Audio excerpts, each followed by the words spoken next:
L'édito politique sur Europe 1 avec le Figaro. Bonjour Vincent Trémollet de Villers. Bonjour Dimitri. Vincent, hier Éric Ciotti, président des Républicains, a tapé du poing sur la table. Il a recadré Aurélien Pradié et tous ceux qui continuent d'expliquer qu'ils ne voteront pas la réforme des retraites. Ouais, cette réforme des retraites est en train de mettre la droite à l'envers.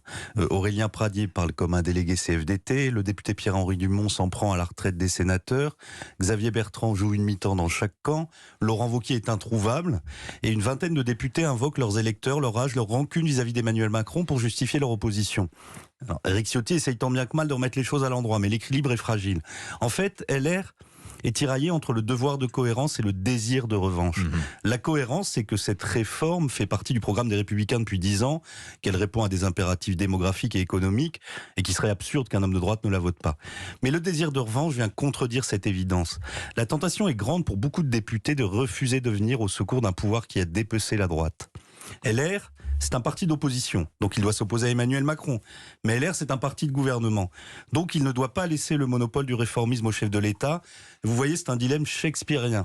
Enfin, Aurélien Pradié, c'est pas Hamlet non plus, on n'a pas besoin de 5 actes pour connaître le dénouement. LR qui ne vote pas les retraites, ce serait un reniement incompréhensible. Alors vous me direz, on voit des écologistes ouvrir des centrales à charbon. Mais si la droite prend le chemin des Verts, elle finira en compost. Bon, au bout du compte, Vincent, voter cette réforme, c'est quand même jouer le rôle de roue de secours d'Emmanuel Macron. C'est considérer que l'intérêt du pays prime le reste. Mais il se trouve, en plus que dans cette histoire, l'intérêt général rejoint celui de la droite.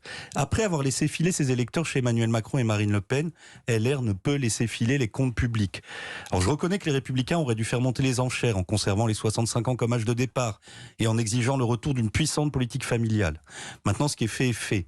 Mais la stratégie contraire, c'est-à-dire combattre la réforme pour essayer de récupérer les catégories populaires, c'est peine perdue. Ouvriers ou patrons, personne n'estime ceux qui par démagogie changent de discours.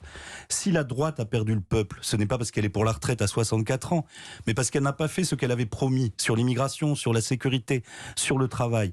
Si la droite a perdu le peuple, ce n'est pas parce qu'elle n'était pas assez de gauche, mais bien au contraire parce qu'elle n'a pas assumé ses propres convictions. Oui, et la droite est peut-être aussi embarrassée parce qu'avec cette réforme, Emmanuel Macron fait ce que la droite n'a pas réalisé. Et le président cambrioleur, en effet, a dévalisé cette réforme. Alors, qu'en faut-il qu'au bout du processus, elle ne soit pas vidée de sa substance? Mais mettons que le texte arrive intact jusqu'au vote final. Cela ne rendra pas le parti d'Éric Ciotti inutile pour autant. Le 15 février, c'est-à-dire dans une semaine, le projet de loi sur l'immigration arrive au Sénat. Ce sera l'occasion pour Bruno Retailleau, le président du groupe LR dans la Haute Assemblée, de proposer contre ce texte ce que devrait être une véritable politique migratoire. Et là, il n'aura pas besoin de surjouer l'opposition. Le projet Darmanin-Dussopt sort tout droit des années Jospin. En résumé, si la droite dit oui à la réforme des retraites et non à l'immigration anarchique, elle se distingue à la fois de Marine Le Pen et d'Emmanuel Macron.